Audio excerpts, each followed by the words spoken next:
2, 3.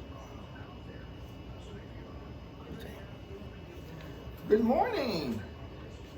It is Tuesday morning here in San Antonio, Texas. Welcome to all my YouTube and Facebook friends and family. As always, I'd like to start off with sharing a little bit of what I'm wearing. Santa Barbara, California cap. That's my hometown. Lived there for 20 some odd years before we decided to first go to San Diego for about 3 years, San Diego, California, and then move on over to San Antonio, California. San Antonio, Texas. And we've been here for about 27 years now. It's been a great 27 years. So here I am. I'm doing what I enjoy doing, and that's reading, especially reading to people of all ages that would be willing to sit and listen to someone reading to them. So what I'm doing now is reading to all those that are willing to listen. Thank you very much. We're going to go ahead and finish up our Curious George series. Curious George, see that?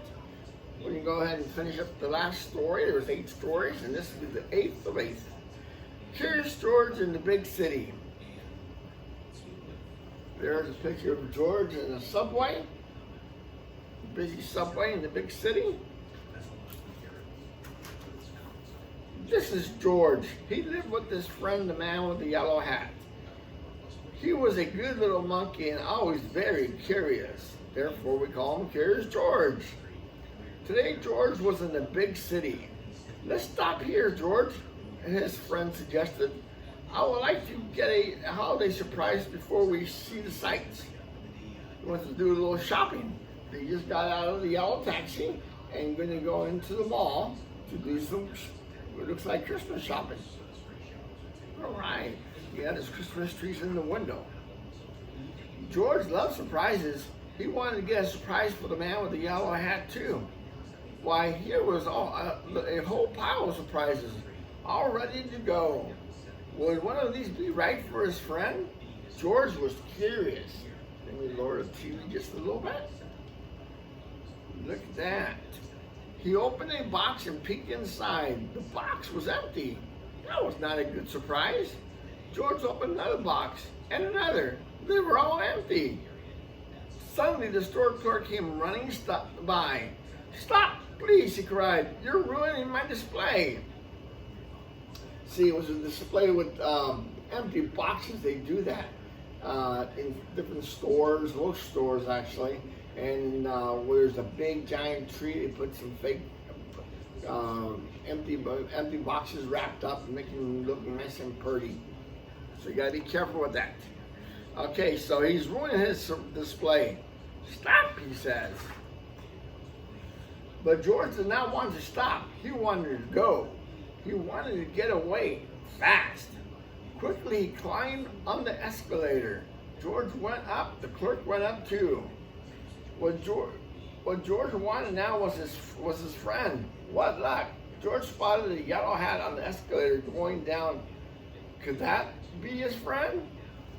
See that? He's on the escalator going up, and the clerk is on it too, so he's going up. Down on this side, he sees a yellow hat coming down, thinking that it's his friend. Let's see what happens there. Let's get you a closer look. There you go. Woohoo, this will be fun. George followed the yellow hat out of the store and around the corner. He chased it down some stairs. Where could his friend be going? Was this George's surprise? No, this was the subway. George got on the train just in time. He thought maybe his friend was playing a game with him, but where's the man now? George looked around. The train was very crowded. Could it be that on the other end? Could he be on the other end of the subway? It may be hard to get there. See this? George is climbing up the pole, trying to see the man with the yellow hat. He's lost the man with the yellow hat, so he's wondering where he's at. Chased him down the street, around the corner, into the subway.